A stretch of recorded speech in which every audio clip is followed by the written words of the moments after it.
আলুর পরোটা করব আজকে, তার জন্য আলু এরকম বয়েল করে নিয়েছি। এগুলো এবার পিল করে নেব খোসাটা। এবার এটাতে আমি অ্যাড করব মাপ মতো সল্ট, ব্ল্যাক পেপার পাউডার, একটু বেশি পড়ে গেল, দাঁড়াও, আমি একটু ব্ল্যাক সল্টও দেব। এই যে ব্ল্যাক সল্ট আর পেপার দিয়ে নিয়েছি। এবার দেব হচ্ছে চাট মশলা।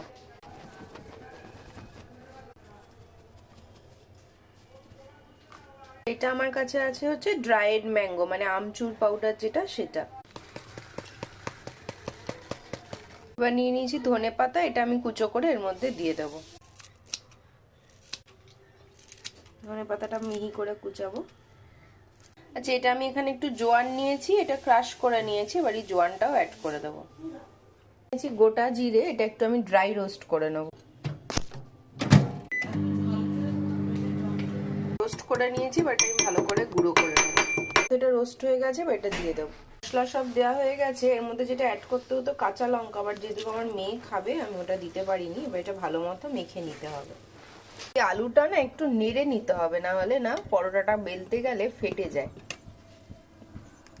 নেড়ে নিলে কি হবে, যে জলটা আছে আলুর মধ্যে ওটা ড্রাই হয়ে যাবে, তাহলে পরোটাটা আর বেলতে গেলে ফাটবে না। পুরটা ওদিকে শুকোতে শুকোতে আমি এখানে আলুর পরোটা দিয়ে খাওয়ার জন্য একটা টক দইয়ের ডিপ বানিয়ে নেবো। কিছুই না, টক দইটা জাস্ট একটু গুলে ওর মধ্যে একটু ভাজা মশলা দেবো। দেবো একটু সল্ট, অল্প একটু চিনি, মশলা।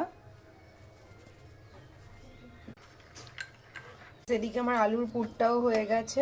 মেখে এখানে আমি লেচি কেটে রেখেছি। এটা দেখালাম না, ময়দা মাখা, সিম্পল নর্মাল, যেমন একটু ময়ান দিয়ে নুন চিনি দিয়ে করা হয় সেরকমই। কিছুই না, এটা গোল করে একটু বাটি শেপ দিয়ে দেন আস্তে আস্তে পুরটা ভরতে হবে। আর এর মাঝখানে আমি আলুর এটা দিয়ে মুখটা ভালো করে বন্ধ করে দেবো। আলুর পুরটা আমি ভরে নিয়েছি। পুরটা ভরাই খুব ডিফিকাল্ট। এগুলো সবকটাতে আলুর পুর ভরে নিয়েছি, বাট আমি বেলে নেবো। এটা বেলে নিয়েছি আমি, দেখো কতটা পুর। আমি তেল দিয়ে বেলেছি, নাহলে এটা ভীষণ ফেটে যায়। এবার এটা আস্তে করে দিয়ে দেবো। আস্তে আস্তে এগুলো বেলতে হয়, নাহলে না ফেটে যায়। একটু বেশি তেল দিয়ে, অনেকে ময়দার গুঁড়ো দিয়েও বেলে, বাট আমার এটা কমফোর্টেবল লাগে, তো আমি এরম ভাবেই বেলি। একটা পিঠ ভাজা হয়ে গেছে। দেখো গরম গরম পরোটা একদম ভাজা হয়ে গেছে। সবকটা পরোটাই মোটামুটি ভাজা হয়ে গেছে। এগুলো কিন্তু ফুলছেও, হ্যাঁ, এরকম। পরোটা রেডি। এখানে সস আর দইয়ের দিয়ে সার্ভ করে দিয়েছি। কেমন? সেরা, অসাধারণ।